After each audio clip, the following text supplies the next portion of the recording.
السلام علیکم ورحمت الله وبرکاته. الله جل جلاله مو جوړ روغ او صحتمند لره. خدای پاک دې وکړي چې اول او دوهم درس مو ښه زده کړي وي. راځو درېیمې صفحې درس ده، یعنې درېیم درس ده. دا هغه صفحه ده چې درېیم ځل یې اپلیکیشن درته ښکاره کوي. لیست به انتخاب کړئ. لیست چې مو انتخاب کړئ بیا به د لیست شمېرو ته ورسئ. اوله شمېره به انتخاب کړئ. اوله شمېره چې مو انتخاب کړه بیا به د لیست سمولو ته راسئ. دا به انتخاب کړئ. د لیست سمول چې مو انتخاب کړه، زما د اپلیکیشن نوم که مو په یاد وي چې عبرتناکه کیسې په نامه باندې جوړوم، جامه به وکښئ. دلته به ولیکئ اوله صفحه. زه خو لیکم اوله صفحه. ستاسو اپلیکیشن پسې اړه لري چې تاسو کوم اپلیکیشن جوړوئ نو د هغه مطابق نمبر ورکوئ. لیکم اوله صفحه، د هغه رنګه لیکم دوهمه صفحه. ما خپل د اپلیکیشن لپاره 10 صفحې غوره کړې. دا صفحې به خوندي کړئ. دا صفحې چې مو کله خوندي کړه د صفحې ډول ته به راسئ، د لیست ډول ته به راسئ. دا به انتخاب کړئ. چې کله مو دا انتخاب کړئ دلته د دې صفحې ډیزاین کولی شئ. خپله صفحه دلته وګورئ چې ستاسې صفحه په کوم ډیزاین کې ده. اوس دا صفحه په دې ډیزاین کې ده. د دې صفحې ډیزاین به وکړئ. زه فونټ هم اړوم، عبرت فونټ انتخابوم. بیا به دې رنګ ته تغییر ورکړئ په دې ځای کې.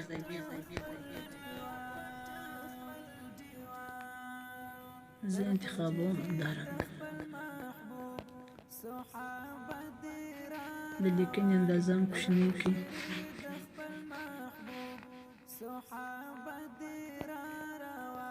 د میټینګ رنګ هم اړولی شئ.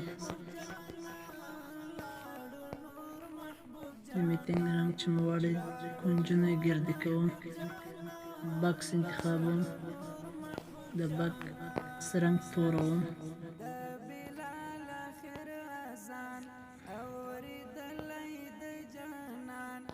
یو شی دلته میټینګ رنګ، دا خو مې سپین رنګ انتخاب کړی. دا صفحه یې پرې ووینئ چې څه ډیزاین باندې جوړه شوه.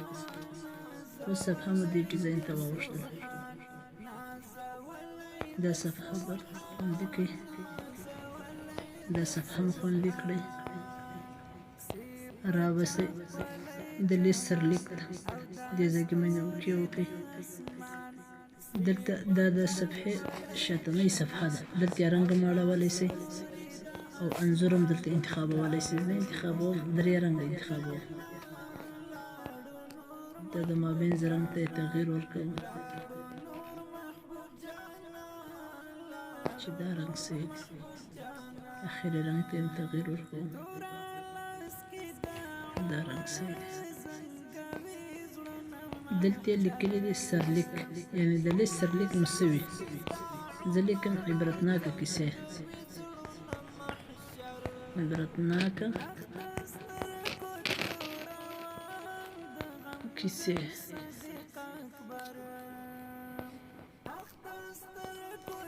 ټول نیټه دلته اړولی شئ. عبرت انتخابوم. دلته رنګونو ته هم تغییر ورکوم. 3 رنګه انتخابوم.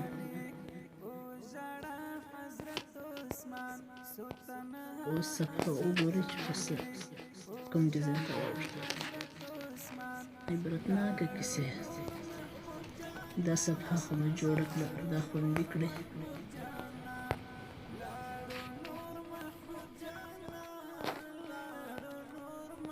دا صفحه هم خوندي کړئ. لیست خو مو جوړ کړئ. اوس راځو پاڼې جوړوو. پر پاڼې باندې به کلیک وکړئ. بیا پر منځپاڼې باندې کلیک وکړئ. پر دې چې مو کلیک وکړئ بیا پر جمع باندې کلیک وکړئ. دا صفحه درته ښکاره کوي. دلته لیکلي دي د پاڼې نوم. دلته لیکلي دي شریکولو وړ. نو تاسې پر شریکولو وړ باندې به خامخا کلیک کوئ، ځکه چې په دې پاڼه کې هر څه لیکنې وي هغه بیا د نورو ملګرو سره شریکولی شئ. که مو تایید نه کوي دا ځای نو بیا هغه پاڼې ویلی شئ مګر کاپي کولی یې نه شئ، شیر کولی هم نه شئ. زه اوس لیکم اوله صفحه. مخکې ما تر 10 صفحې پورې په لیست کې اضافه کړي دي. اوس مې دلته 10 صفحې جوړې کړې. دا صفحې چې مو جوړې کړې ورپسې پر دې ځای به کلیک وکړئ. اولې صفحې ته به ورسئ.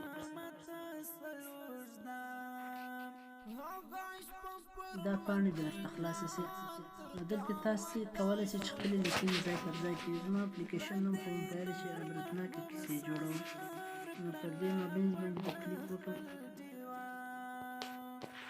زما لیکنې ټوله د صفحې په مابینځ کې ښکاره شي.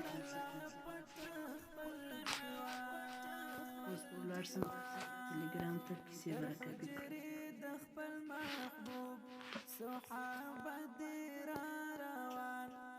دغه رنګه په هره صفحه کې زه دوې کیسې درې کیسې ځای پر ځای کوم. ګورئ دا صفحه مو دلته کاپي کړه. نیټه ور اړوم، اندازه به کوچناکه کړم.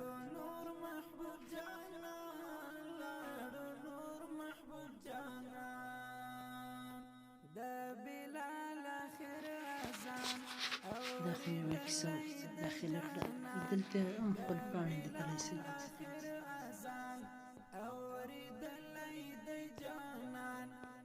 بېرته تللو باندې به اوکې وکړئ. لاړ به سم بله کیسه به مې دغسې راکاپي کړم.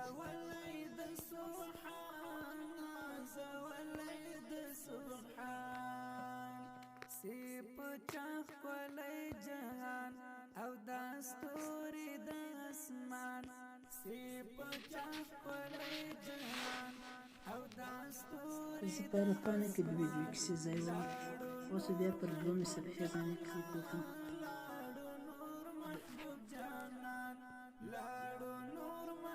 دلته ملګرو یو شی د یادونې وړ دی.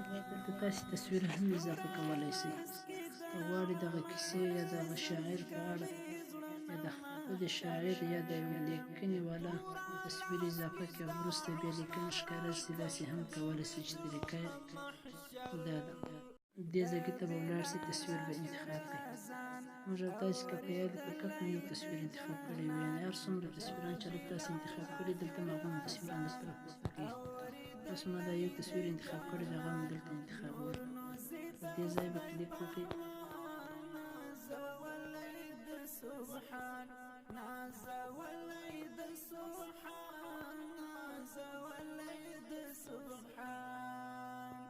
دلته به خپل لیکنې ورکړئ.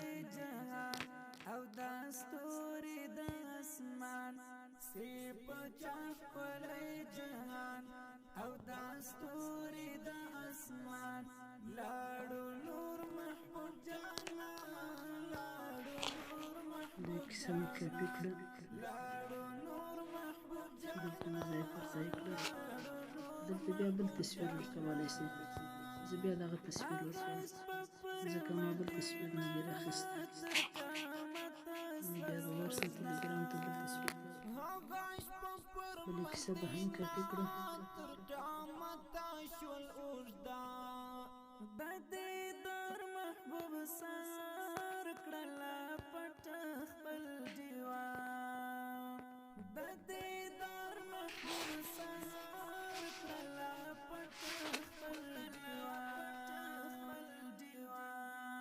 دا ځایونه که چیرې ستاسې په یاد دا د لیکنې شاوخوا رنګ ور اړوئ، دا خپله د لیکنې رنګ ور اړوئ. دلته فونټونه انتخابولی شئ، لیکبڼې چې تاسې انتخاب کړي دلته اندازه کوچنۍ کولی شئ. دلته د لیکنې په مابینځ کې خط راځي،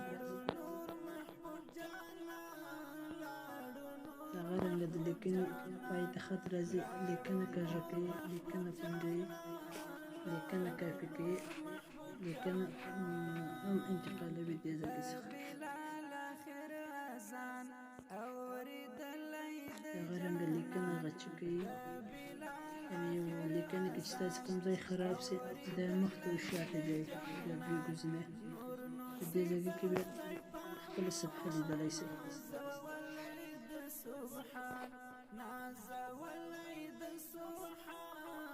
یا ستاسې صفحه ده چې موږ دا دوې کیسې وراچولې دي. د دې ځای ډیزاین نه دی سم، د سمه صفحه چې لیکلې ده د دې خط ډیزاین مو هم هېر شوی دی، نوی مو کړی. بېرته تللو د کومه پر ووهئ، رارسئ، د فونټ اندازه به انتخاب کړئ، فونټ به انتخاب کړئ، رنګ ته یې تغییر نه ورکړئ، دا صفحه به خوندي کړئ. بیا به دا صفحې خوندي کړي. دا خو مو پاڼې تنظیم کړي. اوس به راسي لیست ته. لیست ته چې بیرته رالاست د لیست فعالیت د لیست شمېرې خو ته یاد شي دا لس شمېرې موږ تاسې په لیست کې جوړې کړې وې.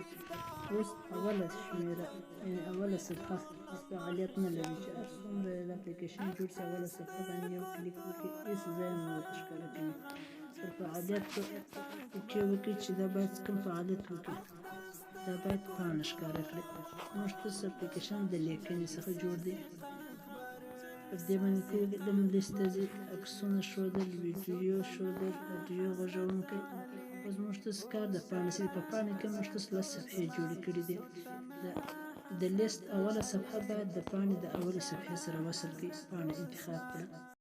پاڼه چې مو انتخاب کړه دلته به پاڼې درته ښکاره کړي. اول د لیست اوله صفحه د پاڼې د کومې صفحې سره وصلوي تاسې اول انتخاب کړئ. دغه رنګه دویمه صفحه انتخاب کړئ. بیا پاڼه انتخاب کړئ. بیا دویمه صفحه انتخاب کړئ. بیا دلته ولاړ شئ. دریمه صفحه انتخاب کړه. بیا فعالیت باندې اوکې کړه. پاڼه انتخاب کړه. بیا پاڼه انتخاب کړه. دریمه پاڼه انتخاب کړه.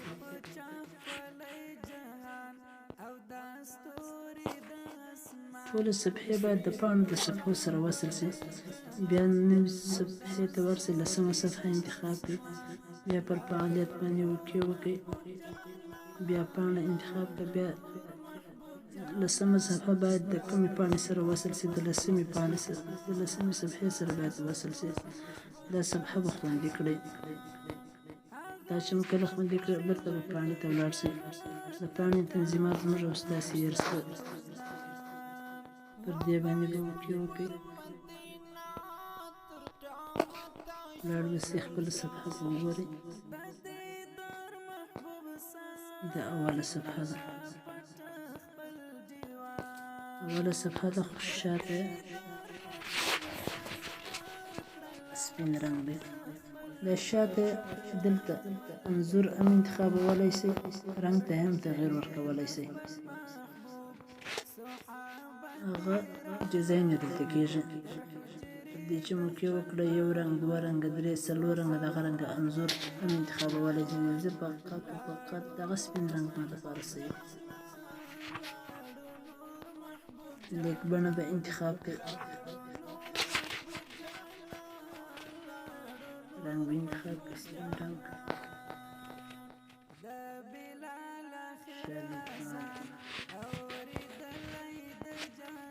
دا مو په یاد وي. دا د سرلیک ډیزاین موږ او تاسې وکړئ. پورته یې تاسې لیدلی شئ. دا خو د اولې صفحې ډیزاین شو. پر دې ځای کې به بیا کلیک وکړئ. لس سره صفحې درته ښکاره کوي. د پاڼې لس صفحې درته ښکاره کوي. بیا به دوهمه انتخاب کړئ. د دې تنظیمات به هم دغه رقم وکړئ. لیک بڼه بیا انتخاب کړئ. هره لیک بڼه چې ستاسو زړه غواړي رنګ به سپین کړئ. هر رنګ چې ستاسو زړه غواړي هغه رنګ به انتخابولی شئ. زه لس سره صفحې دغه رقم کوم.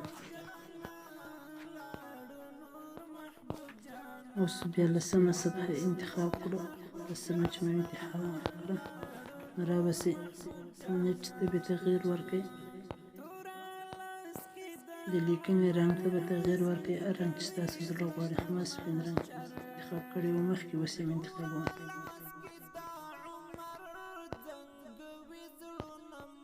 اوس په صفحه یو ځل بیا وګورئ چې